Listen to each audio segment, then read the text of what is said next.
I'm here in beautiful Bluffton, and we're at Saul's funeral home, beautiful funeral home in downtown Bluffton. And I'm privileged to be here today with the owner and operator, Mr. Martin Sauls. Tell us a little bit about Saul's funeral home and your family. Y'all have been here for a very long time, out of Jasper County. Can you tell the folks out there a little bit about your history here? Yes, ma'am, I can. Thank you, Shelley. We've been in Bluffton now for 15 years. And we moved here when Sun City came and things started developing. And from our original location in Ridgeland, people who moved in down here didn't think Ridgeland for whatever they needed. So we felt like we had to move this way to sort of protect what we had always considered our territory. The original location in Ridgeland started as a carpenter's shop by my great-granddaddy. And the way he got started into business was during the Civil War, when embalming was a very young science, and the only people who were doing that were medical doctors.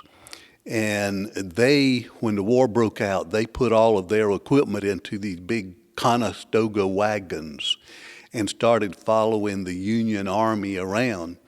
And they would get with a local person who would make the caskets and then ship the Union soldiers back north. And my great-granddaddy got that job. He was a carpenter, and I never saw one of his caskets, and I doubt any of us ever will, but the word was that he made a pretty good casket. And the doctors would embalm the Union soldiers where it was possible and put them in one of my granddaddy's caskets and ship them back up north. And after the war, these same doctors came around teaching undertakers, people who were in the business, mostly carpenters, how to embalm.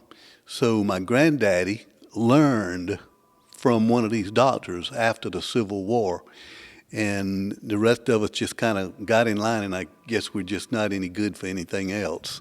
So. Well, it seems that, now I've talked to other people who are in this sort of business, and it seems that it tends to be a family business from generation to generation. How many years are we talking about from back with your family that you've been in the business? Well, it's over 100 years. That's incredible. When my granddaddy ran it, my great-granddaddy, it was just a carpenter's shop. You came by, you bought your casket, you took it home, and you did your own thing. But when my granddaddy took over, he had a hardware store on one side, and on the other side was a big room with this big green velvet curtain, and that was the funeral home. My daddy was the first one to actually go to school for funeral embalming, mortuary, and he actually had a funeral home. But there were so few people around here in those days that you couldn't make a living out of a funeral home, so he had a furniture store on one side of the street and a funeral home on the other side of the street, and we lived upstairs over the funeral home. And you're absolutely right. Were you a child then? Because that may have been a little crazy, a little scary. I was a child, and I can tell you, I was never bothered by people or my friends wanting to come spend the night with me.